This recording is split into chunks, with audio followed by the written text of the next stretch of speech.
नमस्कार विद्यार्थियों। आज के पाठ का विषय है पत्रकारिता। यह पाठ आपके द्वितीय वर्ष के विद्यार्थियों के लिए है और उनके प्रश्न पत्र 2 में, जिसका नाम प्रयोजनमूलक हिंदी है, में इस पाठ को रखा गया है। आज हम इसी के विषय में बातचीत करेंगे और इसे समझने का प्रयास करेंगे।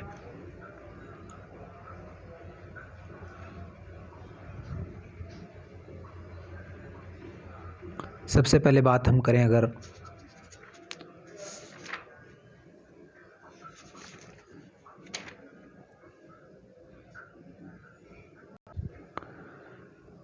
बात परिभाषा की करते हैं तो पत्रकारिता की परिभाषा न्यू वेबस्टर्स डिक्शनरी में इस प्रकार दी गई है: प्रकाशन, संपादन, लेखन एवं प्रसारण युक्त समाचार माध्यम का व्यवसाय ही पत्रकारिता है।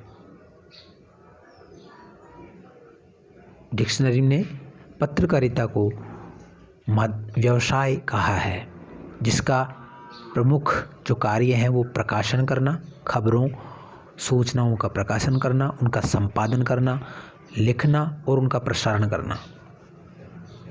C.G. मुलर ने पत्रकारिता को इस तरह से परिभाषित किया है। वो लिखते हैं, सामयिक ज्ञान का व्यवसाय ही पत्रकारिता है। इसमें तथ्यों की प्राप्ति, तथ्यों का मूल्यांकन एवं ठीक प्रस्तुतिकरण होता है। C.G. मुलर के अनुसार पत्रकारिता का जो ज्ञान, उसमें जो ज्ञान होता है वो सामयिक होता है, समसामयिक। जो करंट अफेयर्स होते हैं, समसामयिक मुद्दे होते हैं, उनका व्यवसाय करना ही पत्रकारिता का मुख्य उद्देश्य है।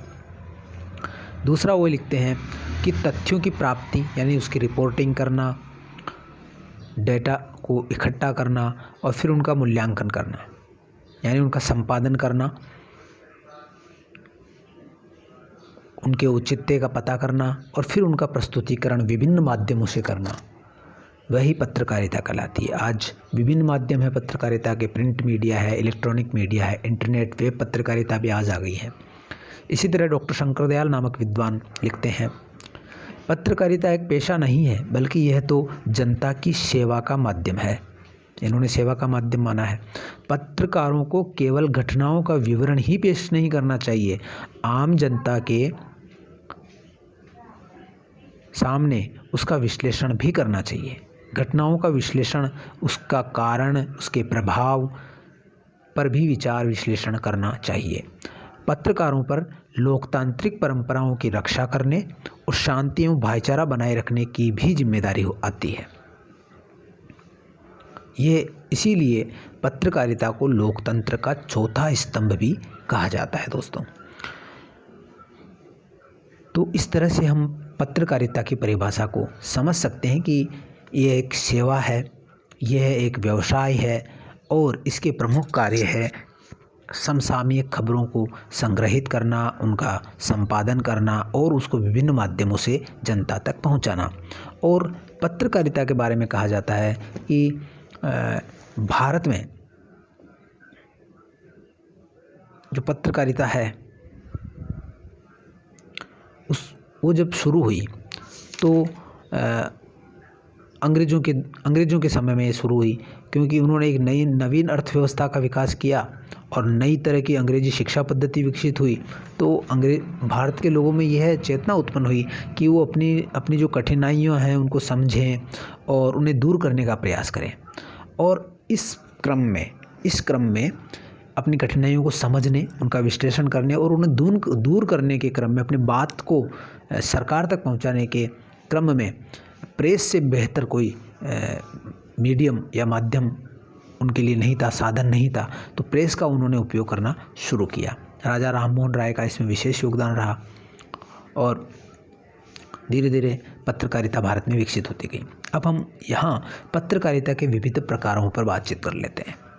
तो ये प्रकार हैं: खोजपरक पत्रकारिता, इसको आप खोज परख, यानी कहीं कोई घोटाला चल रहा है, कहीं कोई सार्वजनिक महत्व के भ्रष्टाचार और अनियमितता को उजागर करने के लिए खोज परख पत्रकारिता का सहारा लिया जाता है, इसको स्टिंग ऑपरेशन भी कहते हैं। इसके अंतर्गत छपाई जाने वाली सूचनाओं की गहरी जांच पड़ताल की जाती है, उनके प्रमाण एकत्रित किए जाते हैं तथा प्रकाशित किए जाते हैं। तथ्यों पर आधारित ये रिपोर्टिंग होती है। टेलीविज़न में इसे स्टिंग ऑपरेशन के रूप में जाना जाता है। अमेरिका का वाटरगेट कांड इसी पत्रकारिता का उदाहरण था। इसी तरह से विशेषीकृत पत्रकारिता की बात करें तो ये विशेष क्षेत्र की जानकारी देते हुए इसका विश्लेषण करना अपना उद्देश्य मानती है। जैसे विशेष क्षेत्र कौन सा, जैसे संसदीय मामले, न्यायपालिका के मामले, खेल पत्रकारिता, विज्ञान पत्रकारिता, रिसर्च पत्रकारिता, अनेक प्रकार जो फैशन और फिल्म इंडस्ट्री की जो पत्रकारिता है, फिल्म पत्रकारिता, ये अलग अलग रूप है। तो विशेषीकृत यानी क्षेत्र विशेष में ये विशेषीकृत होकर के पत्रकारिता काम करती है। फिर बात करें वॉचडॉग पत्रकारिता, तो वॉचडॉग पत्रकारिता में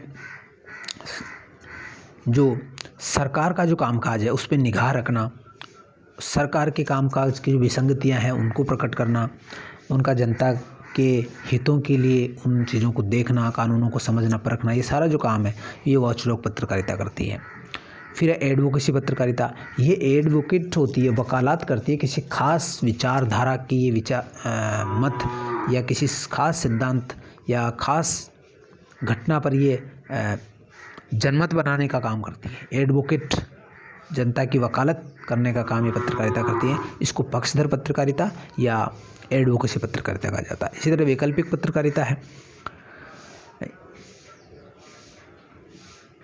प्राय सभी पत्र तथा पत्रकार स्थापित व्यवस्था और मालिकों के अनुकूल चलते हैं, परंतु मीडिया स्थापित व्यवस्था के विकल्प के रूप में अपनी सोच को व्यक्त करता है तो उसे वैकल्पिक पत्रकारिता कहते हैं। वैकल्पिक पत्रकारिता एक समानांतर पत्रकारिता होती है, क्योंकि ज़्यादातर जो पत्र पत्रिकाएं होती है उनके मालिक होते हैं और उनकी नीतियों पर उनको चलना पड़ता है, लेकिन कुछ लोग इसका विकल्प प्रदान करते हैं तो उसे वैकल्पिक पत्रकारिता कहते हैं, जिसमें स्वतंत्र रूप से अपनी सोच को प्रकट किया जाता है। इसी तरह पीत पत्रकारिता, पीत येलो पेज जिसको बोलते हैं, वो सनसनी, चकाचौंध, ग्लैमर फैलाने वाली जो खबरें होती हैं उनको पीत पत्रकारिता या पेज 3 पत्रकारिता भी कहा जाता है। भारत में ब्लिट्ज अखबार इसी कोटि का अखबार है। जो ग्लैमर की खबरें हैं, चकाचौंध या सनसनी फैलाने वाली खबरें हैं, उसको आप पीत पत्रकारिता या येलो पत्रकारिता भी कहते हैं। अब हम बात करें कि हिंदी की जो पत्रकारिता है उसका विकास कैसे होता है। तो भारतवर्ष में आधुनिक ढंग की पत्रकारिता का जन्म 18वीं शताब्दी के चतुर्थ चरण में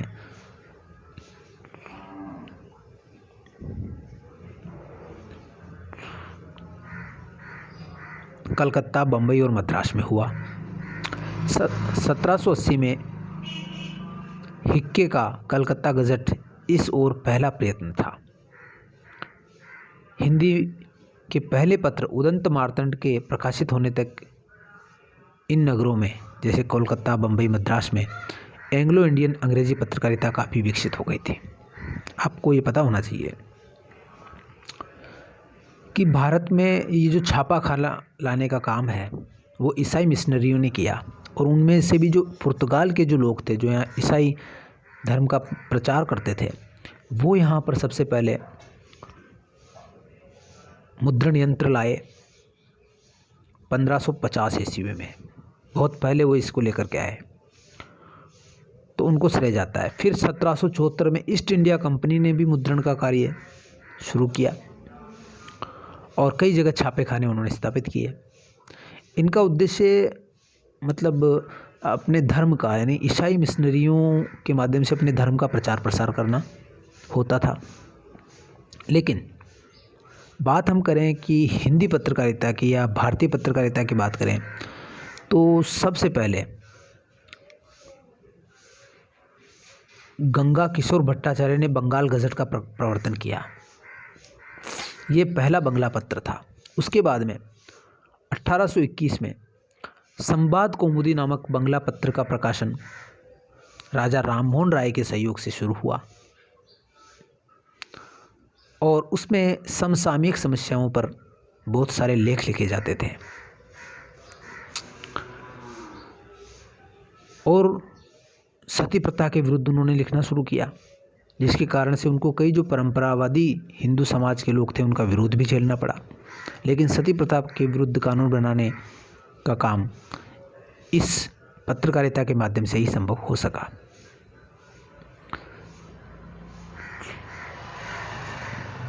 इसी तरह से हम बात करें कि हिंदी का पहला पत्र कौन सा था, तो हम देखते हैं कि हिंदी का पहला पत्र उदंत मार्तंड था जो 1826 में प्रकाशित हुआ।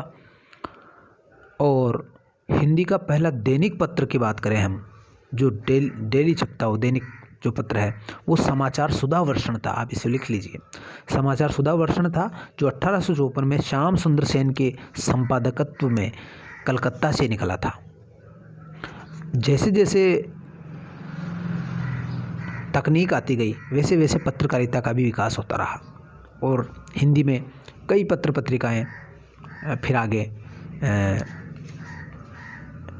प्रकाशित होने लगी, क्योंकि ये जनता का माध्यम था, जनता की बात को पहुंचाने का माध्यम था, या जो सरकार के जो नियम थे, जो असंगतिपूर्ण नियम थे, उनके विरुद्ध जनता अपनी बात इन पत्र पत्रिकाओं के माध्यम से सरकार तक पहुंचाती थी या जनता में जन जागरण का कार्य करती थी। तो इस तरह से ये जो समाचार पत्र थे वो एक जनता में वैज्ञानिक दृष्टिकोण का विकास भी कर रहे थे और राष्ट्रीयता का प्रचार प्रसार भी कर रहे थे। जनता का एक हथियार था समाचार पत्र। इसीलिए हम देखते हैं कि जब भारतेंदु युग शुरू होता है तो भारतेंदु युग के लगभग सभी जो बड़े लेखक थे, निबंधकार थे, कवि थे, वो किसी न किसी पत्रिका का संपादन जरूर करते थे और उसके माध्यम से अपने विचारों को फैलाते थे। ये हम देखते हैं 1826 से 1873 को ईस्वी तक को हम हिंदी पत्रकारिता का पहला चरण कह सकते हैं।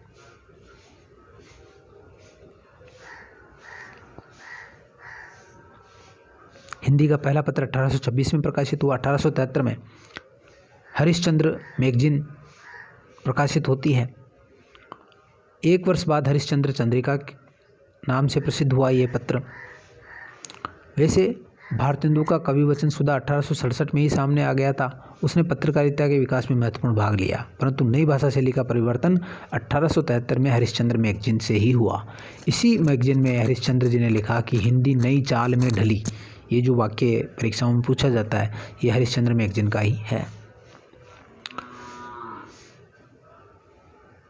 अब दूसरे युग की बात करें तो हिंदी पत्रकारिता का जो दूसरा युग शुरू हुआ वो 1873 से 1900 तक चला। इस युग में एक और भारतेंदु का हरिश्चंद्र मैगजीन था और नागरी प्रचारणी सभा द्वारा अनुमोदन प्राप्त सरस्वती थी, जिसके महावीर प्रसाद द्विवेदी संपादक थे। इन 27 वर्षों में प्रकाशित पत्रों की संख्या 300-350 से ऊपर है और ये नागपुर तक फैले हुए हैं। पूरे हिंदी क्षेत्र में ये पत्र पत्रिकाएं छप रहे थे। अधिकांश पत्र मासिक या साप्ताहिक थे। मासिक पत्रों में निबंध, नवल, कथा, जिसको उपन्यास भी कहते हैं, वार्ता के रूप में कुछ अधिक स्थायी संपत्ति रहती थी, परंतु अधिकांश पत्र 10-15 पृष्ठों से अधिक नहीं जाते थे और उन्हें हम आज के शब्दों में विचार पत्र ही कह सकते हैं। वैचारिक लेख, निबंध उसमें ज़्यादा होते थे और समसामयिक खबरों का कम उसमें प्रसार होता था।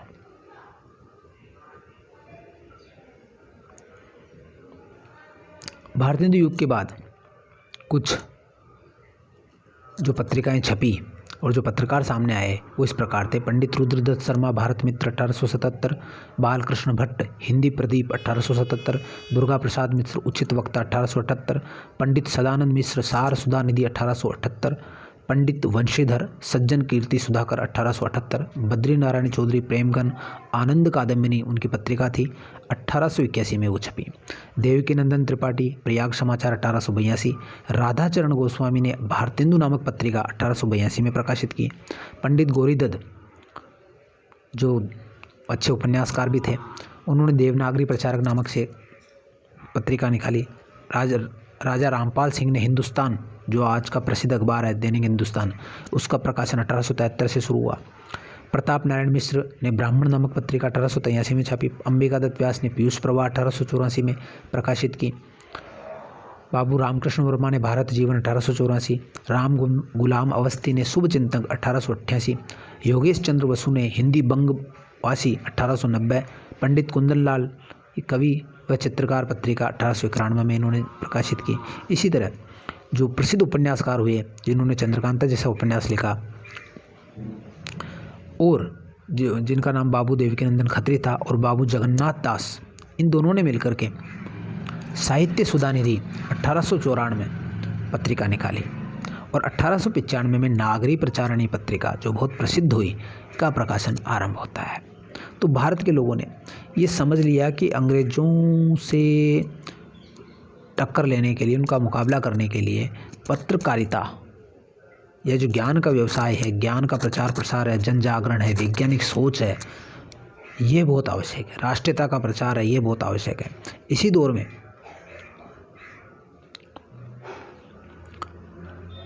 1821 के बाद हिंदी पत्रकारिता का समसामयिक युग आरंभ होता है। इस युग में हम राष्ट्रीय और साहित्यिक चेतना का एक साथ पल्लवन पाते हैं। राष्ट्रीय आंदोलनों ने हिंदी की राष्ट्रभाषा के लिए योग्यता पहली बार घोषित की और जैसे जैसे राष्ट्रीय आंदोलन बढ़ने लगा, हिंदी के पत्रकार और पत्र अधिक महत्व पाने लगे। जैसे गांधी जी का जो नेतृत्व मिला, गांधी जी ने हरिजन है और जो दूसरे जो अखबार हैं उनके, नवयुग है, यंग इंडिया अखबार है, इस तरह से अनेक अखबार उन्होंने भारत हिंदी में भी छापने शुरू किए। तो इस तरह से हिंदी को राष्ट्रभाषा बनाने के लिए राष्ट्रभाषा प्रसार समितियां स्थापित हुई। तो इस तरह से हिंदी भाषा के पत्र पत्रिकाओं की काफ़ी संख्या बढ़ने लगी।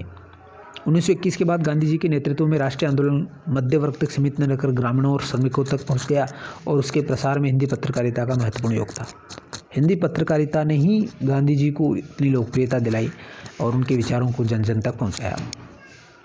1821 के बाद जो साहित्य क्षेत्र में जो पत्र आए वो इस प्रकार से थे। स्वार्थ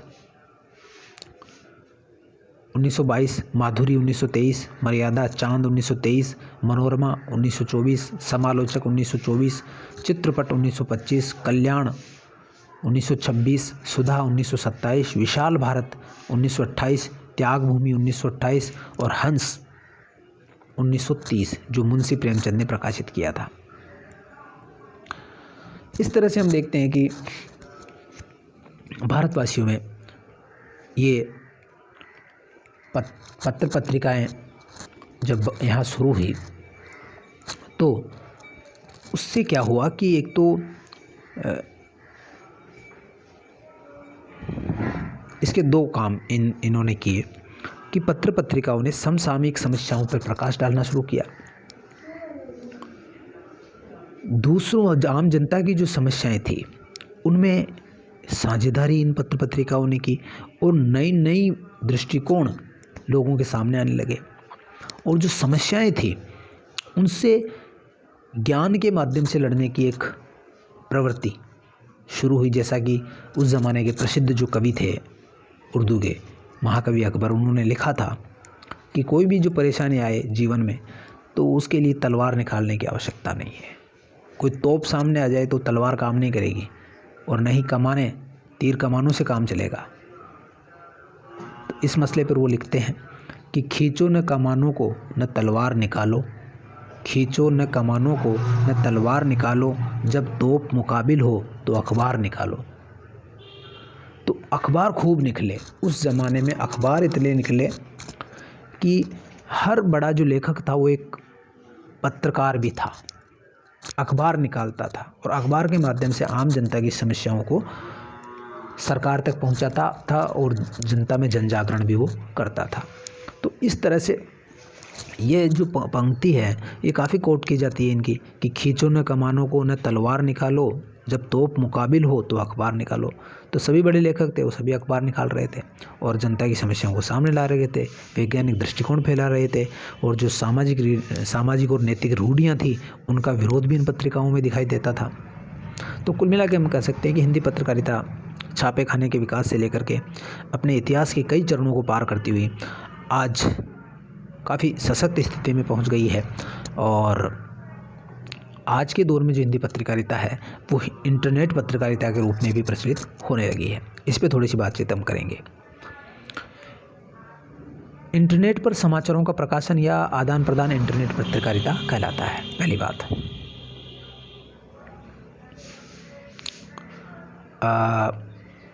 इसमें नेट का उपयोग किया जाता है।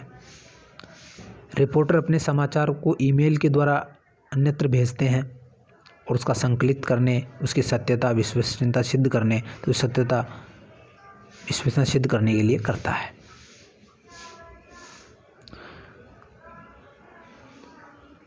भारत में अगर इंटरनेट पत्रकारिता के इतिहास की बात करें तो हम देखते हैं कि इसका पहला चरण 1993 से शुरू होता है और दूसरा चरण 2003 से।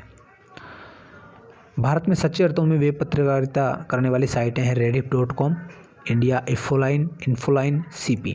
रेडिफ को भारत की पहली साइट कहा जाता है, वेबसाइट कहा जा सकता है। वेबसाइट पर शुद्ध पत्रकारिता शुरू करने का श्रेय तहलका.com को जाता है, जिन्होंने जनता के मुद्दों को उठाया। हिंदी में नेट पत्रकारिता वेब दुनिया के साथ शुरू हुई। वेब दुनिया पत्रिका है, वेब पत्रिका, और ये हिंदी का संपूर्ण पोर्टल है। प्रभा साक्षी नाम का अखबार प्रिंट रूप में न होकर सिर्फ इंटरनेट पर ही उपलब्ध है। आज बहुत सारे ऐसे अखबार हैं, पत्रिकाएं हैं जो केवल इंटरनेट पर ही उपलब्ध है। वो अपना प्रिंट नहीं निकालते हैं, केवल इंटरनेट पर उपलब्ध है। पत्रकारिता की गुणवत्ता की दृष्टि से देखें तो सर्वश्रेष्ठ पत्रिका BBC की है, जो इंटरनेट के मानदंडों के अनुसार चलती है। इसके अलावा बहुत सारी पत्रिकाएं हैं जो आपको हिंदी पत्रकारिताएं हैं जो आपको इंटरनेट पर उपलब्ध मिल जाएगी, जैसे अनुभूति है, अभिव्यक्ति है, बहुवचन है, पहल है, और भी ऐसी बहुत सारी पत्रिकाएं हैं, वागर्त है, जो आपको इंटरनेट पर मिल जाती हैं। कल हम संपादन कला पर बातचीत करेंगे। आज के पाठ को यही समाप्त करते हैं। सीखते रहिए, क्योंकि सीखना ही ज़िंदगी है, और समस्याओं से सामना करने के लिए हमें पढ़ना बहुत ज़रूरी है। जैसा कि अभी हमने महाकवि अकबर को भी सुना था। कल मिलते हैं नए पाठ के साथ। संपादन कला। जय हिंद, जय भारत।